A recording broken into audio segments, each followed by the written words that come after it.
You ever seen Talladega Nights? I have. I don't know that I've ever watched the whole thing through. Remember the part where Will Ferrell's being interviewed Series. after he won his first race or something? Yeah. And then, like the camera angle, it's like it comes up, his hands come up in the camera like this. And he says, I don't know what to do with my hands.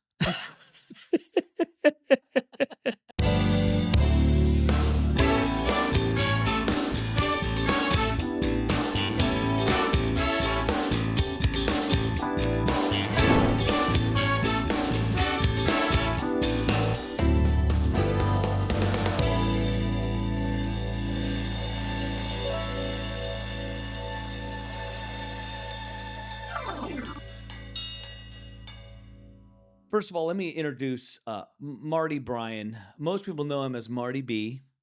And we're going to call him Marty Bartonville because people don't know what the B stands for. Marty Bryan. Yeah. Marty Bryan. Sorry, I know. Yeah. But first of all, welcome to the Rick Hopper Show. But to be clear, everybody now knows this is not the Rick Hopper Show. Today, it's the Marty Bryan Show. Come on. Come Thank on, you, baby. Rick. Thank you for And having me.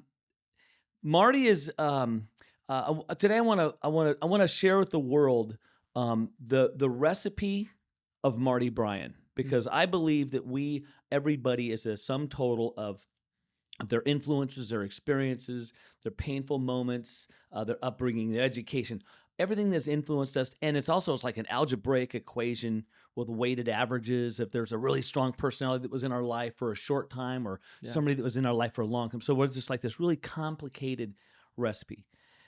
And most people in the North Texas area, and I know people from out of state, when we talk about this area and we mention I know Marty B's. I can't wait to get back to North Texas. I'll fly into DFW just to go to Marty B's. That place is amazing. Now, Marty, a lot of restaurants fail. Oh, first of all, I want to timestamp this video by saying congratulations, great party last night, 7-year anniversary Thank of you. the opening of Marty B's. Yeah. It was incredible. So rewarding to see people come out, support us. You know, I'm a sensitive person, so you're always I eager know. to see people. I saw you on stage doing a little of Well, this. see people come out and support you, and your heart is that you want to share that special moment with your customers, and Yeah, your it was a community. great turnout, and we were honored to be able to It was a celebrate great with our turnout. community. Hey, Ryan, can you do me a huge favor? Can you run around here and move that plant away from Marty's hat? Yeah. His cowboy, it? you're rustling in the bushes over there. Marty, get out of the bushes. Just move it over just about 3 inches, please. Okay, that's perfect. Thank you, bud. Fix that light. I'm in the jungle, Anyway, maybe. and we'll probably not edit any of this out, just because this is kind of like the fun of the show. We try to keep it super real. The people that we have sitting in this chair are the realest people in the world, and most people don't know Marty. They come to your restaurant and they see Marty, this incredibly friendly, energetic, loving. He knows everybody that comes to your restaurant knows that your employees are loved by you because of their performance and the attitude. Everybody knows everything great starts at the top and just comes down and just permeates into all the people involved, including your clientele. Before we get into what you're doing now and where are you going from here, I want the world to know a little bit about you and your childhood and your past, and a couple painful, like laying in bed moments where we failed. This was the worst thing ever. And so I want to share with the world a little bit about Marty and kind of build this recipe on camera with this conversation, so that anybody that watches this video later whose restaurant is hitting a wall or crashed in the side of a mountain may learn something today from you, some tricks and some experiences and whatnot. So tell us a little bit about your childhood, if you don't mind. Okay. Siblings, parents, where'd you grow up, and all that kind Yeah. of stuff. Thank you, Rick. Thank you for allowing this conversation. Glad to be here. The world wants to know. You're just like 2 minutes from me, right? So it's pretty quick. Maybe. Yeah, I grew up. I'm a stereotypical Texan. Grew up in a rural community in Central Texas, and I've always kind of been out in the country, off the beaten path. And then Some of my most memorable moments growing up, weren't oftentimes fond memories. My parents got a divorce in 1980. At the time, I was 8, and and certainly, you know, Foundation shakes. yeah, foundation shakes. It was hurtful. You always pray that your parents get back together, and unfortunately for my parents, they did not get back together, and that led down a totally different path for everyone in our family, especially my brother and my dad. And so my dad ended up marrying a lady who he met at a bar. She was an alcoholic, very abusive, both verbally and physically, to my dad, and then very verbally abusive to my brother and I. And um, her and my dad just had a very tumultuous relationship, and she probably wasn't, I would say, your ideal stepmom. In fact, you know during the summertime she'd basically just lock us out of the house, and we'd just kind of be out playing outside and With the wolves. kind of doing our thing. And then of course when my dad would get home, she would open the door, and of course we Wow. came in, had dinner and whatever. But that was interesting. But And you knew better than to say anything bad about her to your dad? yeah, pretty much, because my dad was working his tail off, and I think he was a ranch manager at the time, and stuff. But anyway, that panned out. But what I think the most important thing that happened to me growing up was in 1984.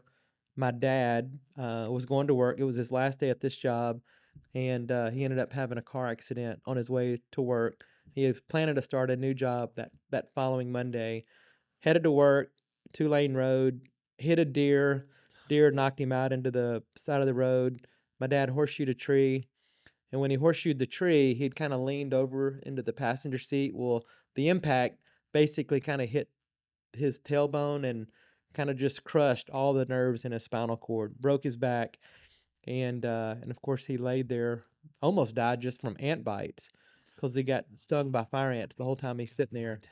Rushed him to the hospital, and my brother and I were both in class, and they came and got us out of class and said, "Hey, your dad's been in a very serious car accident.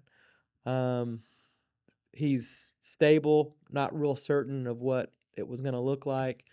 They asked us if we wanted to go home or if we wanted to stay in class, and we just didn't know what the severity of it was, and so we Right. chose to stay at school. And it turned out that So my you're dad. 12. What, you're in 7th grade? Yeah, I'm in 7th grade and my brother's in 5th grade. Yeah, that's right. And so it turns out that when that all that happened, it just paralyzed him from his navel down. And so for 6 months, Dad was in the hospital. My brother and I lived with relatives. We lived with cousins. We lived with aunts and uncles. So the We were just kind stepmom, of she didn't stick around for that? no. Uh, she did ended up kind of coming back into the picture. Um, you know, trying to kind of help with my dad. But when my dad came home, my brother and I really became his primary caregivers for probably the next 6 months to a year. My stepmom did phase in and out of that, and it was just a very bad situation. Now, I don't want to discount the size of the event with the paralysis and the accident and everything. For anybody not from around here that doesn't understand fire ants, you mentioned fire ants for a reason. I would rather get stung by a wasp, and Mhm. it is a terrible experience. My son had to go to emergency. He had about 50 bites on his foot Oh one my time. gosh, But the fire ants are a real thing. they're a real thing in Texas for sure. Oh, yeah, for sure. So, wow, Marty, I have never heard any of these stories. We're talking about the recipe, and that will build a young man into something different. And when we go through people that go through these types of things who are watching this video, our minds develop differently at an early age than folks that haven't had to endure. Hmm. Well, when Dad came home, of course, he wasn't in a place where he could go to work, and so we were on welfare. And so, probably one of the most defining moments of my life is on Mondays when I was in the 7th grade. The teacher's admin would come and deliver this yellow free lunch card and put it on my desk. And probably the most humiliating thing that happened. is as soon as they did that, I would try to cover it the best I could and put it in my pocket. And because everyone knew what the yellow free lunch card looked like. Yeah. And in seventh grade and my brother fifth grade, those are very impressionable years, and Yeah. worried about how you're dressed. Kids are You're worried about your mean. hair. Yeah, and people pick Kids are on you. mean. And another interesting thing too, as part of that experience, is when we would go to buy groceries, my brother and I, we paid for food with food stamps, and so we wouldn't go and check out at the register until no one was at the register. I get it. So we just circle, and and so, and I just remember feeling like, gosh, I don't want to be poor. I want to be able to pay for things. And I think what I learned most in that experience is that when you're in a place where you're totally reliant upon other people or other resources for your own personal livelihood, it kind of robs you of your dignity and your self-worth, your value. And at that point, I just wanted to do something. And so my brother and I, we started mowing yards, we picked up side gigs, we were doing everything we could to make money so we could So buy you had stuff. some. Yeah, have something. It And gives you power. Takes you from yeah, totally. powerless And it and created independence, exactly. gave us confidence. And, but we learned so much in that experience because as dad was rehabilitating himself, we cooked, we washed clothes, we did chores, we exercised my dad. We in the early stages, we helped change him, we bathed him. I mean, we literally Wow. did everything. And in the middle of the night, we would get up and shift and turn. My brother and I would take turns. And that wasn't a long time, but it was for the first couple of months. It was like Something you never no forget. disrespect to my dad, but it's like a newborn. You're Yeah. getting up and serving this our dad, and God bless him. I mean, I can't imagine. My dad was 30. I think he was 33 when that happened. Maybe 35. Wow. It's been Do 40 you years. remember? Do you 40 remember the years. feelings of that happening? Were there ever moments where you felt sorry for yourself in that situation? Oh no. Okay, I don't know that I ever felt sorry for myself. I felt sorry for my dad, because like cuz depression, when people put all the focus on themselves, they feel depression and misery. And I have a side note on that topic. Um, my wife and I went out to a friend's ranch one night, and in the spare bedroom, they had a handwritten note on the window, and it read, "I've never seen a wild thing feel sorry for itself." mm, mm, So you had already been through enough in your life to where you were focused on what's next. What do I need to do to get through this and go to the next thing? And you didn't wallow in misery and mm-mm. depression. Good for you, man. Well, and I think also when you're genuinely serving someone and really trying to help someone, it takes the focus off of yourself. You know what I mean? For sure. And I think that it is a magic antidote in that action and taking the focus off of yourself and serving and acting in an appropriate manner. Action is the antidote to fear and mm, depression. mm, I believe it. You did it. You've lived it. I mean, this is not a theory or an idea. This is your experience. Mm-hmm. Well, Heavy, bro. I number one, I've called my dad. I've written my dad letters, and I've done the same thing for my mom. And I've literally just thanked them for the The hard life. well, no, I've thanked them for the experience because all those things along the way have helped mold me, help mold my brother, and help us to be who we are. And I often find, your greatest blessings are found in the deepest pain, and you don't realize it at the time it's happening. But God's always shaping our lives, and He's doing it through a variety of different ways. There's a book written by Bruce Wilkinson, I think it was late 90s, early 2000s, called The Dream Giver. And there's this part in the book where he talks about not having clarity and not having, a real clear vision of where God's taken you. And he basically illustrates the story of Moses leading everyone into the promised land, but they were in the Had to wander wilderness for around the like desert for 40 for years. 40 years. But the reason that it happened is that God was preparing them and maturing them to get to a place where once they got there, they understood the responsibility of what it was going to be like to be there. So they had to kind of go through this pruning process in order to be in a place to receive that and So, be ready for do you that. think it's impossible then to go from slavery or a life of what's there's another word for it, but they were enslaved, Hmm. uh, from that life to the land of milk and honey, to paradise? You can't go straight in. There's a preparation Yeah. time. That may be what it is, and that time of molding that we're talking about right now about you and your teenage years. That is part of the recipe of Marty. Hmm. Let's get through school. Did you go to college? I went to college for a year and a half. Yeah, I got some scholarships out of high school, and I just learned real quick, Rick, that college wasn't for me. I just had all I was thinking about was making money, and at the time, I was paying to go to school, and the So it's money the I was opposite of paying for making money. school, I could be benefiting on I things I wanted or Here's how I investing in say it. myself, and it's People like ask me wasn't all for the me. time, "Did you go to college?" I go, "Yes, I did. I went twice. I made it halfway through a semester both times. I'm not slow. School is School is slow. slow, and I needed to make money." Well, and I think that's true. For a lot of us, yeah, a lot of entrepreneurs, school's not the place for us. If I have a thought about this, and if I'm ever in a place where I had some influence over it, we all know the school system's broken, and not everybody. Even Elon Musk said it the other day. If you think about some of the most successful people in America, they didn't graduate with a college degree. Bill Gates didn't. Dave founder, Dave Thomas, founder of Wendy's, Steve Jobs. didn't. Steve Jobs, Steve Wozniak. I mean, some of the world's most And most influential. successful entrepreneurs I know who are doing really cool stuff, um, school isn't for everybody. That's right.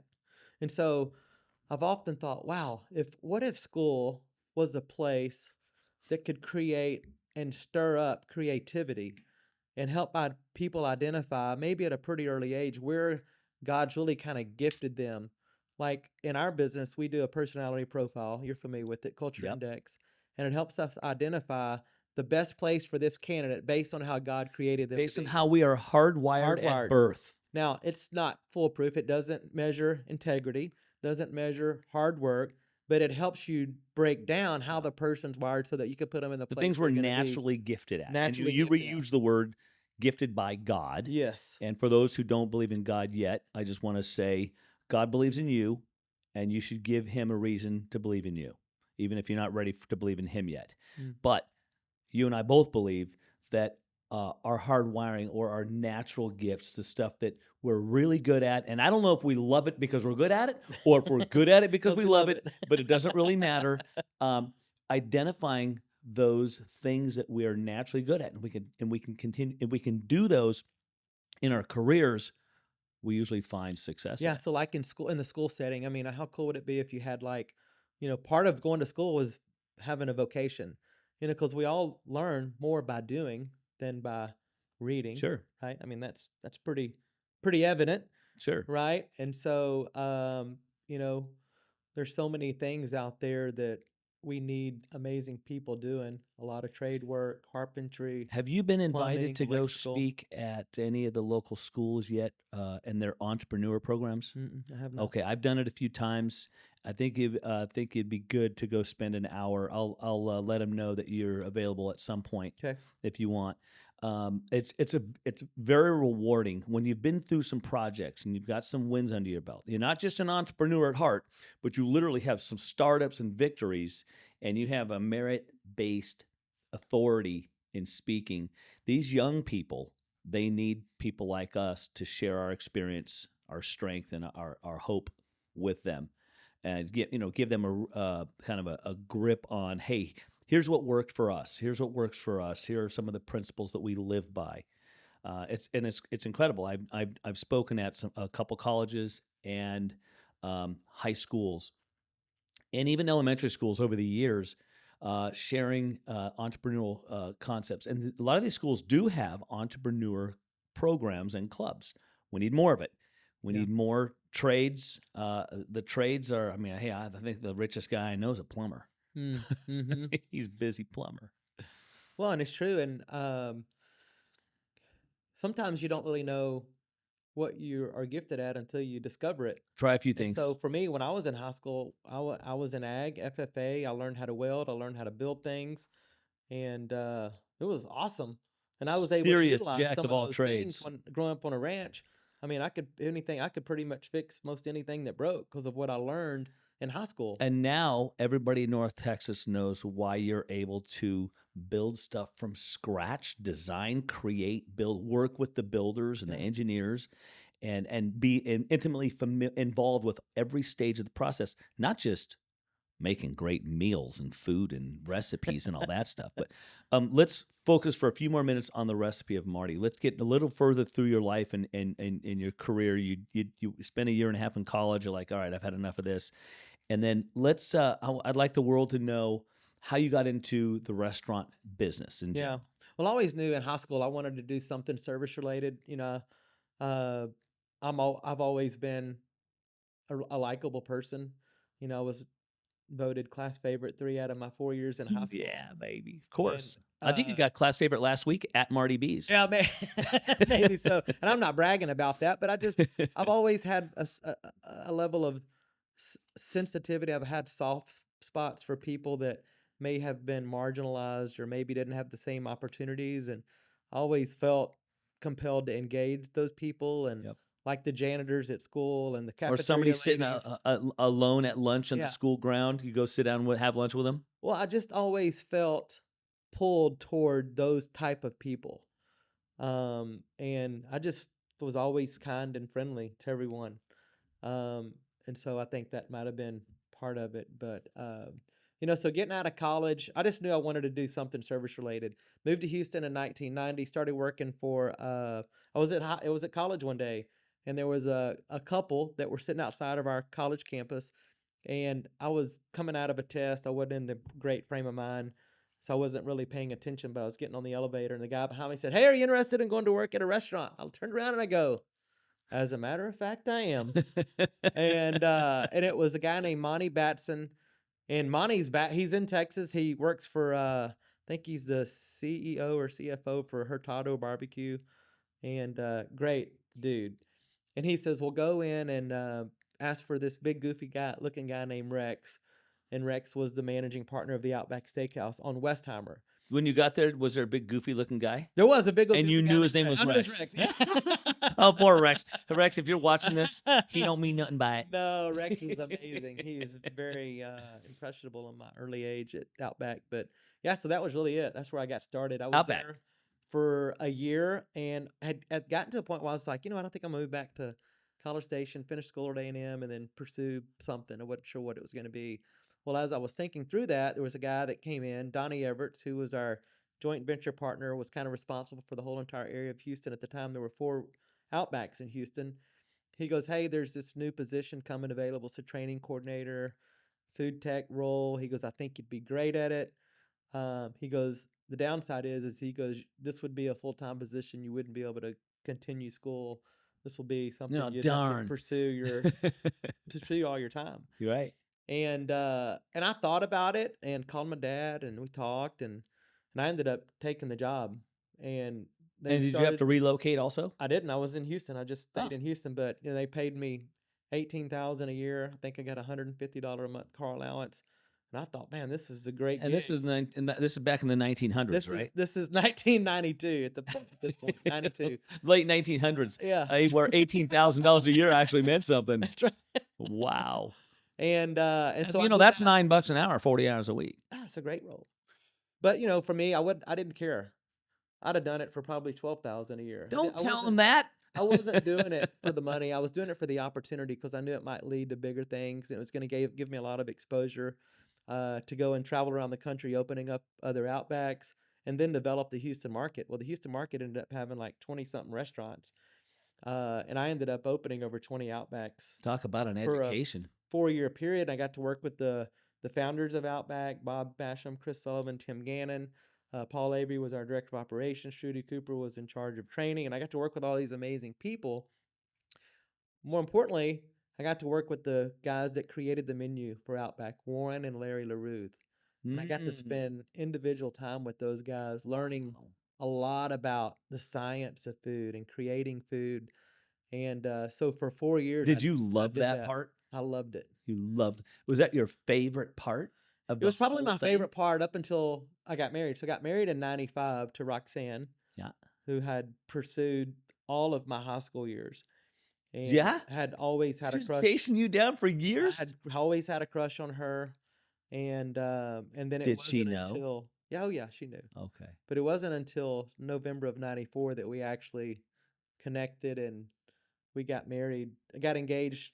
This was in November. We kind of reconnected. We got engaged in April. We were married in August the following year. So it was super Wait, April, fast. May, June, July, August? Mm-hmm. Oh, but you knew her for a while. Oh yeah, I knew Okay. her parents. We I went to the met same my high school. wife in So fun. September when she was 18 and married her 8 months later. She was still 18. Our Dang. wedding cost $35. We went to the courthouse and got married May 11th, 1987. Wow. Yeah, we had no idea how lucky we were getting. We actually picked right. Well, you made it right. I did. Oh, You sure. made it Well, right. that's a whole nother topic. Yeah. Making marriages work is Mhm. a whole nother topic. So you have a bunch of favorite parts. Most aspects of that industry, you dug it. I did. The Yeah. people side. Yeah, for sure. And at that time, Outback was in a high fast growth period. You know, they had gotten to a point where they were opening almost 80 to 100 restaurants a year. Well, once I got What, 80 married, to 100 a year? a year, Wow. because remember they're public, right? So there's Yeah, expectations, earnings, sure. and that. Well, and so after Roxanne and I got married, I decided I wanted to get into management because ultimately my goal was to be a proprietor. And so that happened the year we got married, and uh, and then I was a manager for I think 3 or 4 years, and then I ended up getting promoted to managing partner in '98. And so for 5 years, I was a managing partner at the Outback Steakhouse in San Marcos, and uh, and it That's was San it was Marcos, great, Texas, San by the Marcos, way. Texas. And then you know, we had to kind of really rethink our lives, and that you know Roxanne felt like I wasn't present like I should have been because Outback's dinner only. And so we just kind of basically reevaluated our life and said, well, you know, maybe we should do something else because the schedule wasn't going to change at Outback if you're only dinner. So I got a job. I'm a manager, and I ain't got no time for my wife. So I'm gonna start my own gig. I'll have plenty of time after that. Well, yeah, I wasn't there yet. But so then we ended up moving Go ahead, Ryan. to DFW, and I went to work for Cotton Patch as their area director. The founder of Cotton Patch was from my hometown. We had a great relationship, and he had always uh, tried to recruit me and come to work, and it just worked out to where we were able to get up here, and that was a blessing because it allowed me a little more freedom in my schedule. I could be off on Saturdays, work half a day on Sunday, So and that's what got you from Houston to that's DFW. what got me from Austin. We had moved to Austin in '95. Okay. So from Houston in '95 to Austin, and then we were there from '95 to '03, Austin, New Braunfels area.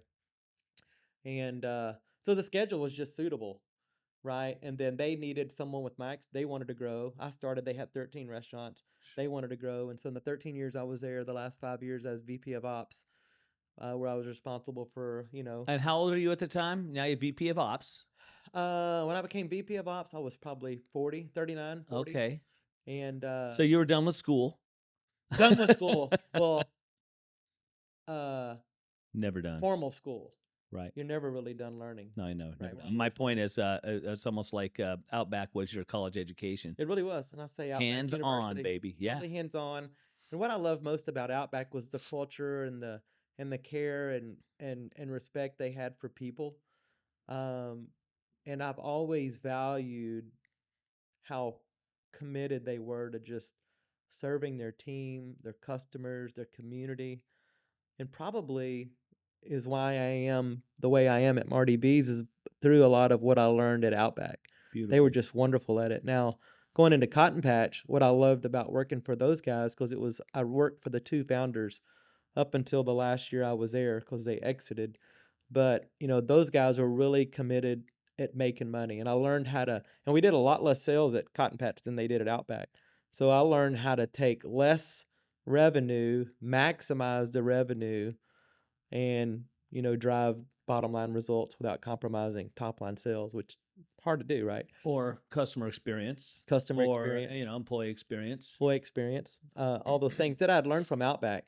And and then so in that 13 years I was there, they went from 13 to 45 Outback, 45 cotton patches, and then we sold to private equity. I should say they did.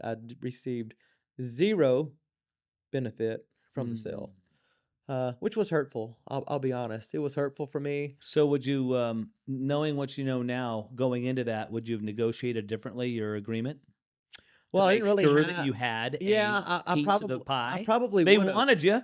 Yeah. You were the one moment that you had an opportunity to negotiate something into a potential exit was it before you got started because they wanted you. Yeah, and at the beginning, I wasn't sure, what their vision or future. Their goal was to open new restaurants, and I probably could have done a way better job.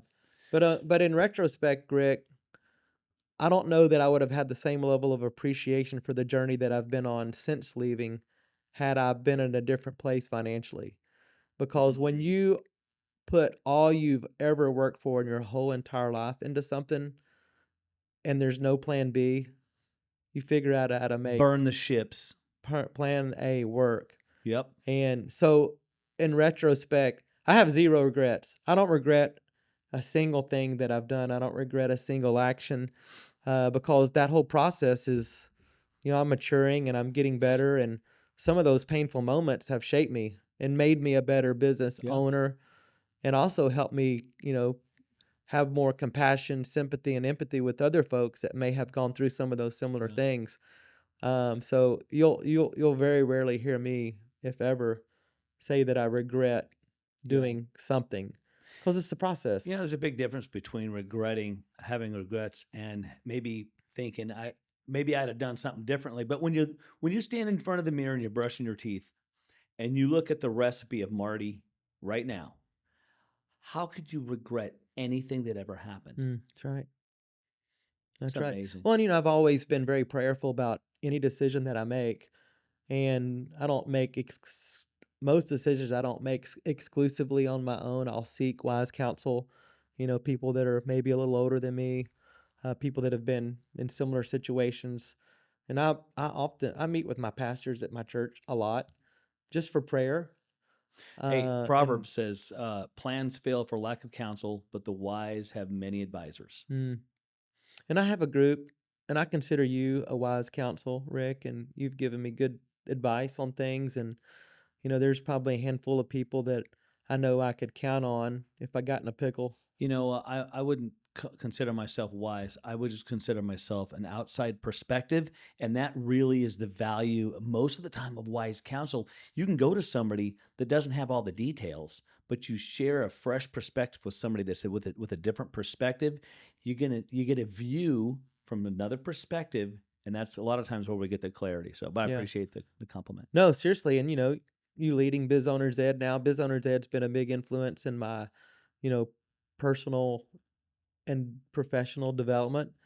You Let know. me take the mystery out of it for the audience. Biz Owners Ed an in person 10-week class that we put on once a year for 10 consecutive Tuesdays starting in January, where we select throughout the year 12 entrepreneurs. Typically, we require that you have $1 million in revenue and have an actual business that we can help you because the original founders put together, put their own money into this and put their skin in the game. Said, hey, we want to help small businesses grow. Because the fabric of America is built on entrepreneurship, and that Mm, we do most of the hiring, we do most of production, and we generate most of revenue in this country as small business. So, Biz Owners Ed is a nonprofit that we get together once a year. Check it out, bizownersed.org if you're interested in the area. We're also doing some virtual stuff now, also. Got people from all over the world coming in. Connor Tom Keys is heading that up, doing a great job.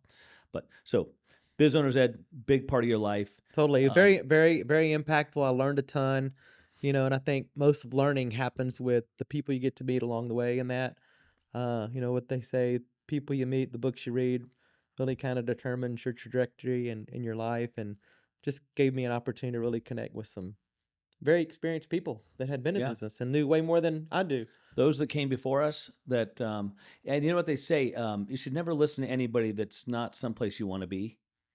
And we have a huge community of very high quality humans. I'm not going to say highly successful. I'm going to say high High quality. quality people that have a lot of wins under their belt, who have made themselves available for mentorship. And those are the people we want to get guidance from anyway. Yeah, totally.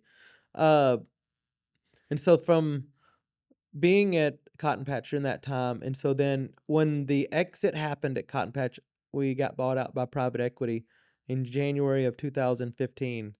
I lasted a year. And Oh, when you I did? say I Was that the lasted, worst year of your life? it was probably the worst year of my professional life, hands down. And the reason it was a couple of reasons. One, they reduced my pay by 60%. 60%? Yep. Took away all of my little incentives I had, getting my car washed, car allowance. They took all that away. Wow. And then they incentivize you by giving you an opportunity to participate in the next exit, which could potentially be 5 to 7 years down the road, which had zero benefit on the front end, right? But that was Right. their way of trading it off. Carrot. And I had never had uh, what are they called? Kidney stones in my whole life. But during that year, I went to the emergency room 3 times because of the amount of stress I was under. Is that The what makes reason kidney stones is stress? a lot of it is related to stress, but Wow. I've never had them before that, and I haven't had them since. Weird. Now, part of the reason that happened is they took me, and you see how I am in my business. Oh, yeah. They took me out of the day to day being in the restaurants and put me in an office. Well, that's like Cat in a having cage, baby. cage gorilla.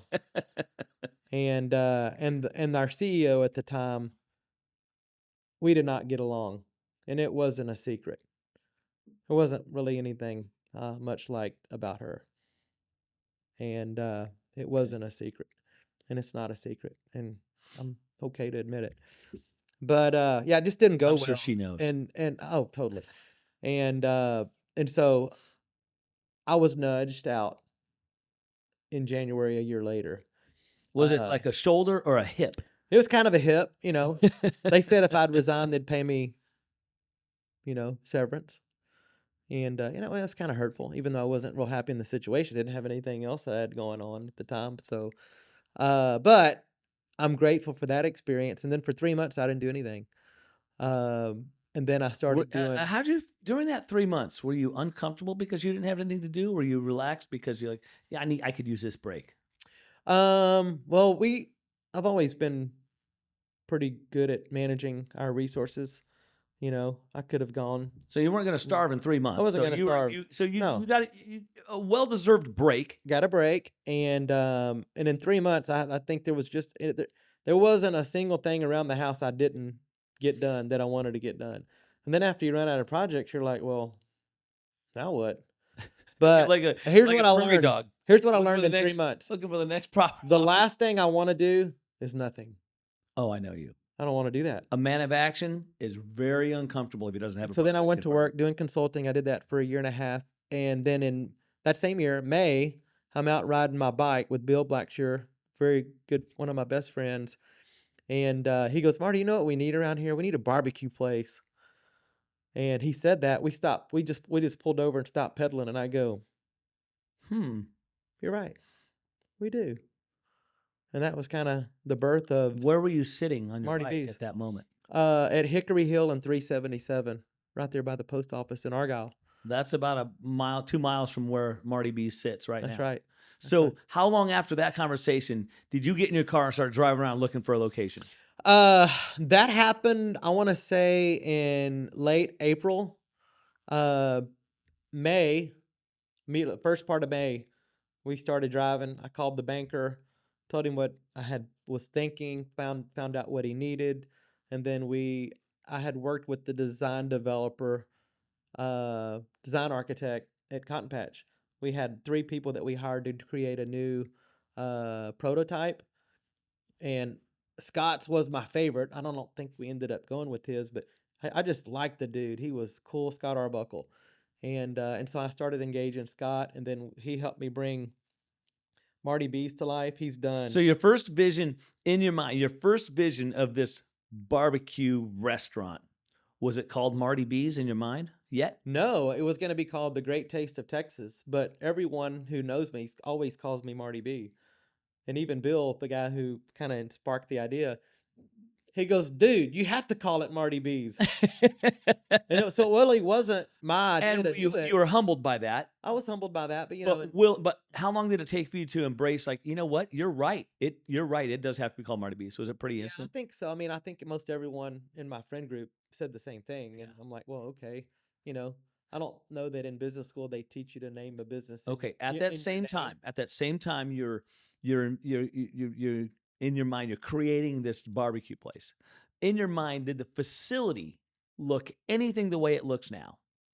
Um, What was the progression of, like, to what yeah, we see? it's very similar. In fact, if you were at Marty B's last night, I don't know if you saw the slideshow. We cataloged the idea, conception to creation on the slideshow. It's about 100 and some odd I slides. watched about 30 of them. I didn't And see that one. well, I sped it up today, so it goes a little faster.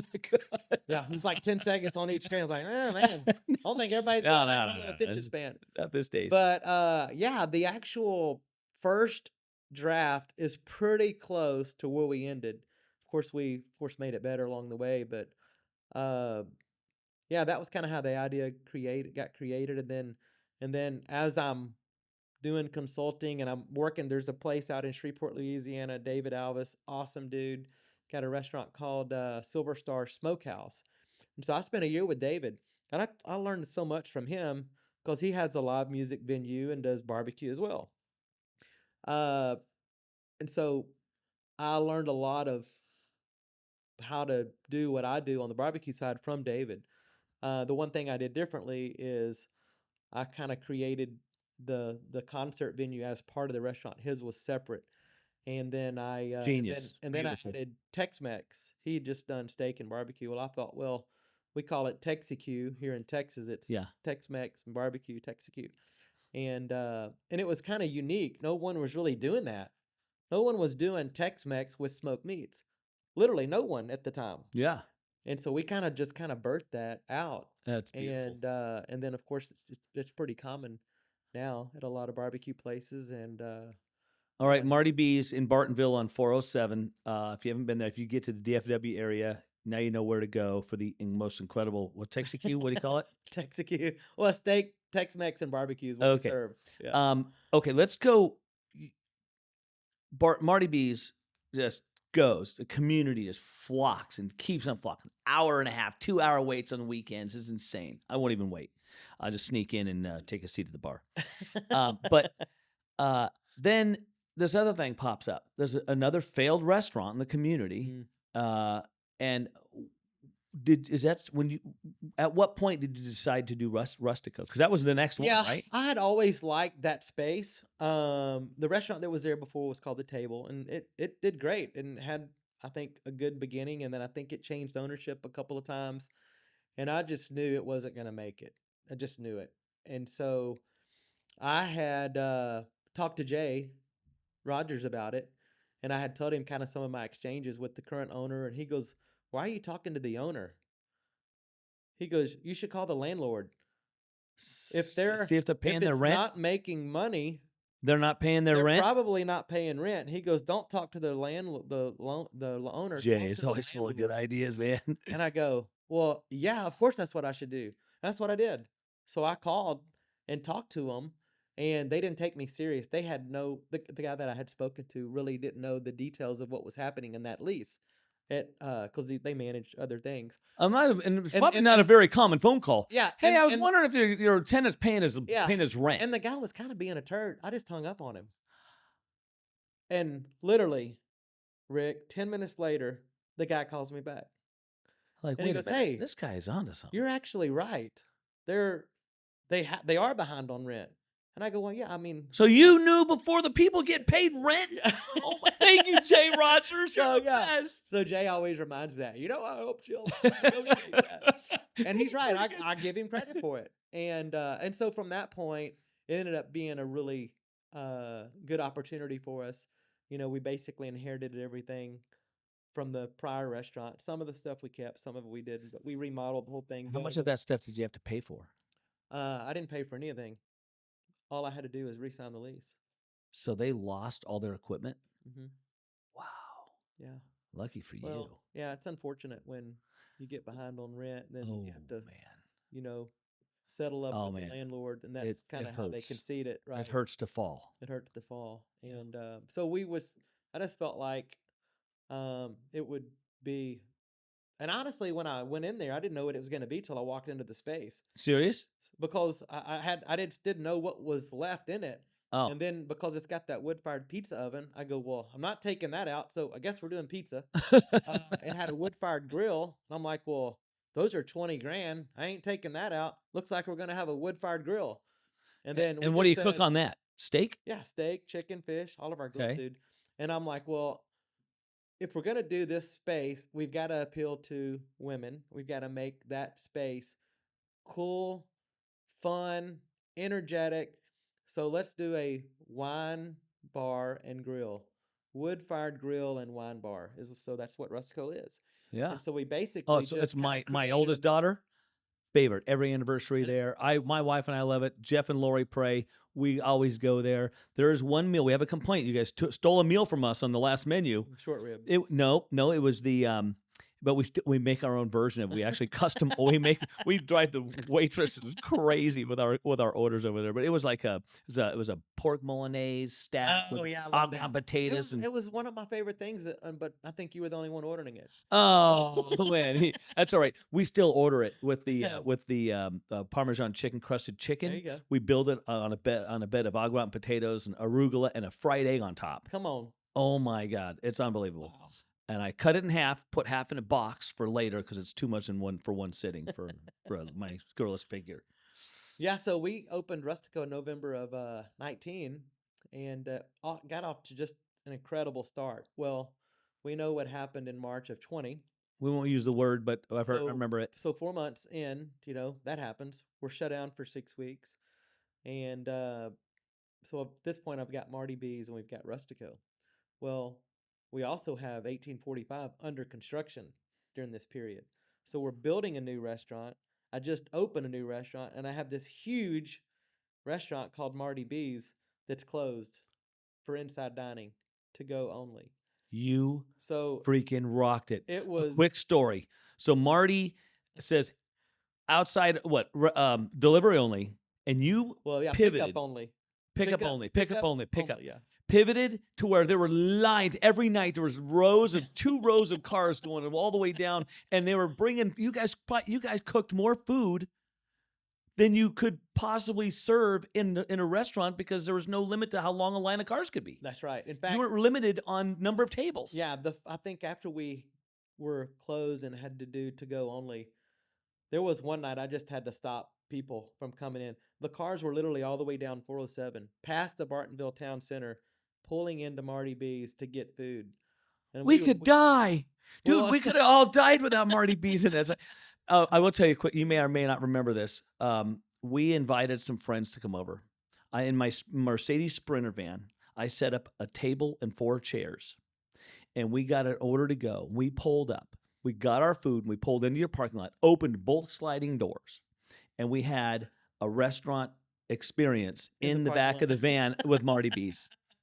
It was amazing. Well, that was short lived.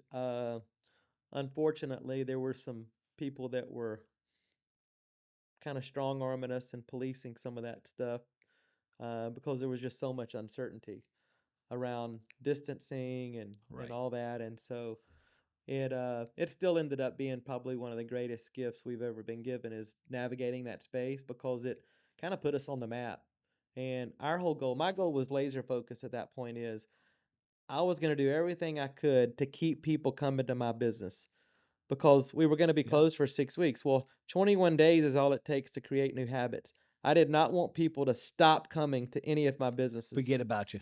So we were going to and so I woke up every morning thinking, what am I going to sell today? And I think we did $5 hamburgers. We did You'd $10 What was quesadillas. amazing is you streamlined it. And if anybody that watches this video that's in a situation, You can pivot any way you want. You make it, you control it. So you would take a couple of meals and that's it. You would streamline your kitchen so you could make 3 to 4 times more food than you Mhm. normally would be able to by streamlining just a couple of meals. And hey, those are the meals of the day. Well, and then what we also did is that, with obviously a downturn in volume, what can we serve with what we already have in inventory without having to order anything new? Right? Yeah. That's how Trash Can Punch was birthed. We're not ordering more liquor. Let's take all this liquor that's been sitting and let's just make something with it. I don't give a dang what you make. Just make something and we're gonna sell it. We not sure What do the you call it? alcohol Just content. call it Trash Can What's Punch. the alcohol content? Don't know. Don't ask, don't tell.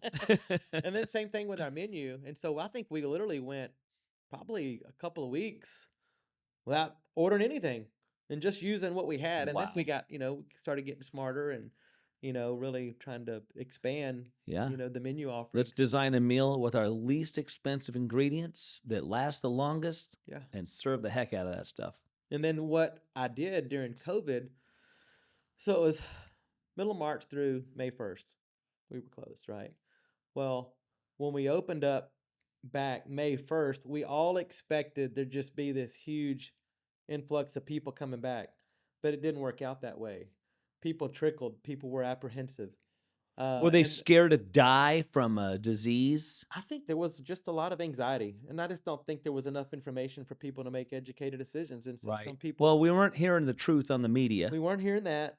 People were erring on side of precaution. Other people were saying, "I'm gonna be me. I'm gonna be free, and we're gonna go do whatever the hell we Yeah. want." Thank And God there's some of those those guys were out there. most of my customers. Yeah. Those were the people we ended up serving the most. Luckily, we're in Texas. But you got such a huge outdoor patio space, which was a benefit to us, right? There was Right. comfort in people being outside, and that benefited us. And then our to-go volume didn't slow up when we opened up, it increased. So there was a segment of the population that wasn't going and doing anything that said, "Okay, now we're gonna get it to So go." you were getting all those other restaurants business because those people weren't going to go to their restaurants. Wow. And so it ended up just our business just blew up. That was my best year to that point. Yeah. During the C word, that was my best year I'd had, and then, Yeah. of course, we've just exponentially grown since then. Okay, I don't want to burn this one to the ground, but let's move on. 1845. I remember one time I called you. Hey, it's my birthday. I want the best fillet there is. And I said, "Don't bullsh beep me, Marty.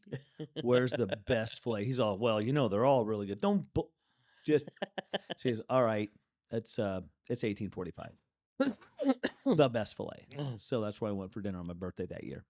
Thank So you. 1845, and then some other things have happened recently. Branded bowls, Yeah, amazing. thank you. I hate to use this word, but it's way better than Chipotle. But I use the word Chipotle because it's people understand the experience of going to getting in line, That's getting the right. rice, and get all the different ingredients. Your ingredients are incredible, and I heard somebody told me that you might be blowing that one up. It's a winner. We do. We think we have desire to grow and expand that. And so, without missing anything, so we did 1845 in June of 20. We did Marty B's coffee in July of 22. We did Marty B's to go in September of 22. We did Marty B's ice cream in April. We did branded bowls in We all scream August. for ice cream. We did a second Marty B's coffee in Fellowship Church 2 days apart from when we opened branded bowls. And then, of course, just opened Cactus Canyon. So we opened 2 restaurants in 2 days. I've opened 3 restaurants in 2 months. To branded bowls, I just felt like there was an opportunity for us to create something better, nicer finish out. What I love about branded bowls, and Brian and I did that one together, uh, no seed oils, all natural, hormone free, antibiotic meats, uh, fresh vegetables. It's just probably the cleanest menu I have of all the brands. You can And feel it in your mouth. yeah, It's amazing. and people will tell me that, we eat your food, we don't feel bad or lethargic after we eat it. We feel energized, and there's a reason for that, and it's because we don't put a lot of, you know, Ick. ick in the food. You're right. Yeah. And so I'm super encouraged with the latest cabinet member, RFK, and that he really wants to make America healthy again. Yeah. And in the restaurant business, I see all the obstacles of the food we get that doesn't have amazing ingredients in them. Well, I'm at Yeah. the mercy of what I can buy. Right. And when these people are creating these things, mayonnaise, for example, it's eggs, oil, what else? That's mayonnaise. Is that it? Yeah, maybe a little lemon juice, whatever. But but if you look at the label on mayonnaise, it's got like 20 ingredients. Oh yeah. What the heck? Best Yeah. ketchup you can buy is Whataburgers. It doesn't have cornstarch or corn syrup in it. And so I'm excited about that Little plug because for Whataburger, huh? I love Whataburger, especially at midnight. But it's the only thing Yeah, open. that's right. Oh. But anyway, thank you for that about branded bowls. And yeah, we do want to open more of those, and the one we have is doing exceptional. Okay, and then you got one more we just enjoyed last weekend. Yeah, Cactus Canyon. Cactus Canyon. Yep, it's doing great. We opened that 2.5 weeks ago, and right now we're just doing dinner only and just trying to be really great at executing one shift. Other than your restaurants up in this area, are there any other restaurants to eat at anywhere around here? Well, within a 7 mile stretch, No. Your answer is nope. not really. I mean, right now I have 7 restaurants on 407 between Wow. Chin Chapel and 35. I have 7 And that's not restaurants. including 1845. That's not including 1845. It will not include. It doesn't include the wedding venue, and I suspect by the end of next year I'll have 8 or 10, Really? 9 or 10 on 407. So You obviously built an incredible team. we have done that. Can we talk a little bit about that? The importance of a team. Marty Bryan is in the spotlight today, but the recipe of Marty, uh, one of the things that you learned along the way is the importance of who you surround yourself with Hmm. and an incredible team. Let's talk a little bit about the importance of a team and how you attract and who you attract. Yeah. Why do you, and who you bring in? Who'd you get first? Who'd you get second? And let's if you could just rattle off for, real quick all the members of your team that are really important to your victories. Yeah. Well, the good news about Marty B's is that there were a number of people that joined my team that had worked with me in prior companies, not only Outback, but also at Cotton Patch. And so I think I had 7 people that kind of came on board early on that already knew me, Are you knew my talking about management, expectations, management. waitresses, Yeah. and like actual All of those people. load Yeah. bearing people Yeah. in the restaurant? People that I knew I could count on, that knew me, respected me, knew my heart behind what we were doing. And the hardest thing to do is build culture in an organization. So when you can bring people on your team that already represent that culture, it shortens the learning gap, number one. Sure. They don't have to And learn you. they don't have to learn me. And I've always said I want to hire people that have heart, and when you have heart in your work, you're genuine, you're compassionate, you're pretty focused on trying to get the right things done. And but it I really feel like the beauty and the magic behind what we do is really 3 things. It's selection. Number one, it's who we hire. And you've probably heard me say this, but if I'm going to teach an animal to climb a tree, do I train a horse or hire a squirrel? So squirrels are naturally gifted at climbing trees.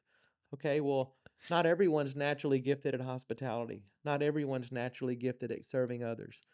So I'm really looking for people that have a genuine smile, a pep in their two-step, compassion, you know, and Yeah. just a desire to You can do a teach good job. skills, you can't teach heart. You can't teach heart. And so it's been real critical is who we hire. Number 2 is letting people tell them the truth. So they're super clear on what the goals and the expectations are. And uh, a While you're on that expectations topic, real quick, we had a conversation that I want to share with the world. We talked about HR. Mhm. We talked about uh, the world has changed in a way, and I think it's swinging back the other way. Yeah. But I said, what happened? When did we all get so sensitive where we can't just be honest with each other? Yeah. And you had said something along the lines of, well, that's what we do at Marty's. We don't need an HR department to speak of like most companies do, because we make our expectations clear. We hold each other accountable, and anybody that's not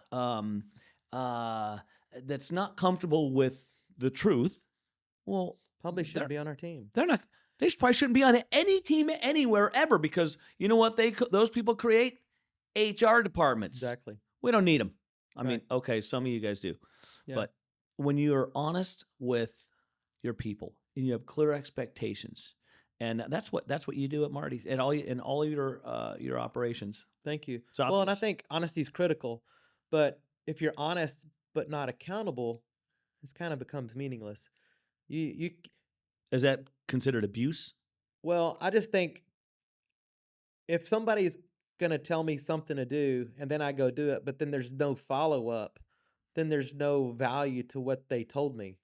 So selection, truth, and accountability. And I've always said, if you've got a culture problem, you've got a truth and accountability problem, right? And so truth and accountability go hand in hand. They're meaningless without the other. And so when I speak truth into our team and I ask for things to get done or we talk about things, there's going to be a follow up or a consequence if those things aren't done, Sure. which creates action. And nobody's surprised when it happens. That's right. And so I've just found, to your point, yeah, that HRs are a critical part of any business, but we have a lot of HR related things that get done, but we don't call it HR at Marty B's or any of our businesses. You've got the onboarding, that's part of an HR responsibility. You've got the hiring, the firing, benefits, managing the Yeah. vacations, all those handbooks, maintaining good order through the employee flow. That's all All of which critical. requires a good team. Good And team. to fast forward a little bit to recap, you had the luxury of Marty B's raising Marty B's up with a lot of your reputation and your relationships from before that you Right. pulled in like a river. Now, when you started opening other restaurants, did you have to kind of pillage a little from from Marty B's to make some other stuff happen, or did Uh, you it's find all brand new yeah, talent? it's interesting. We really haven't done a whole lot of that.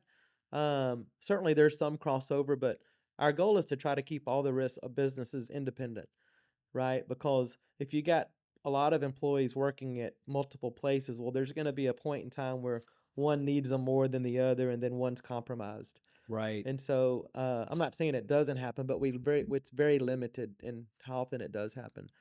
But we're at a point now, we have over 700 employees. And so one of the reasons we haven't added HR is because we're really focused on the selection. When you have good hiring and selection practices, then you're not having to create policy from hiring bad people. Bad people create Mm. policy. And That's why then, our penal code is so huge. true. So you're the team running the restaurants. Now you have some players and some partners and teams that assist in is it the vision or the actual execution of your vision? How much of what happens to with all these new restaurants is your vision or is it a shared vision with a couple people? Yeah, I mean, I would say uh, we have a lot of amazing people on the team, and they all contribute in different ways. I would say my giftedness is vision, culture, creation, food, experience. That's where I add the most value. So Matt at Marty B's is like the Marty B ambassador. He's really the sheriff, but Lovable, he's super amazing, kind. He's strong, kind, yes, gentle, he's enforcing strong. enforcing the 10 commandments that Yeah, we have at Marty B's. He's loving on our customers, loving on our employees, and then everything that Matt does trickles down, right? right. And so, Roxanne and I own everything in Bartonville and all the things. We'll have 5 projects there by the end of next year. And then everything outside of Marty B's, Brian Gasperson and our partners on. So Rustico, 1845, Cactus Canyon, Branded Bowls. And so what I love about Brian is he's kind of the yin to my yang in that he's very good administratively. So like he can really sit down and like really think about something over for longer periods of time. For me, I like look at I'm doing the next thing, and he can look at So he can go deep. contracts.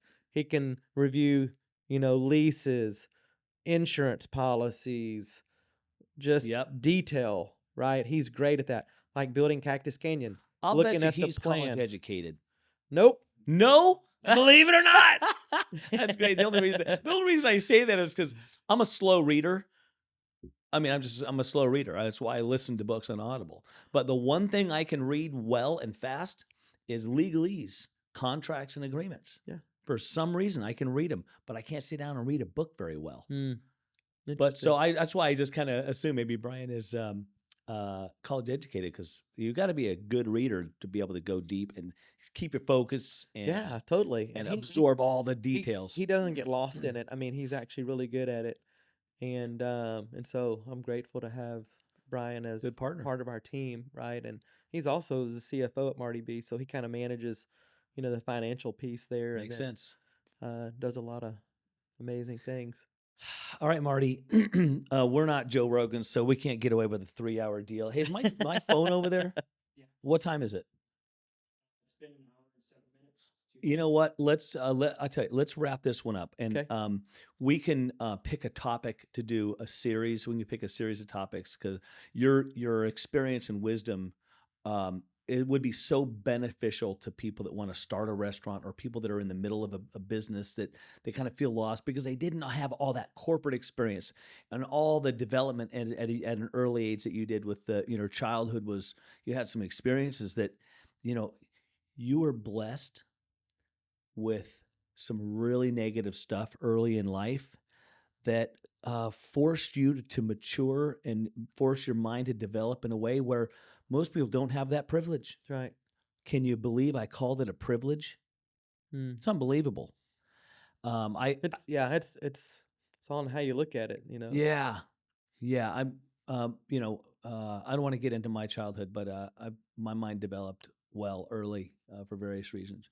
Um, so with that, I just want to thank you for taking the time to sit down and share the love with the world. This isn't just for the local people, although a lot of local people that will watch this video are going to be like, oh my God, I had no idea how deep that guy was. I thought he was just this cute guy with a cowboy hat that had a great food. A little Marty history goes a long ways, and hopefully we'll have you back in here and share some very more specific, deep topics with business specifically. Thank you, Rick. Thank you, Marty. Enjoyed it.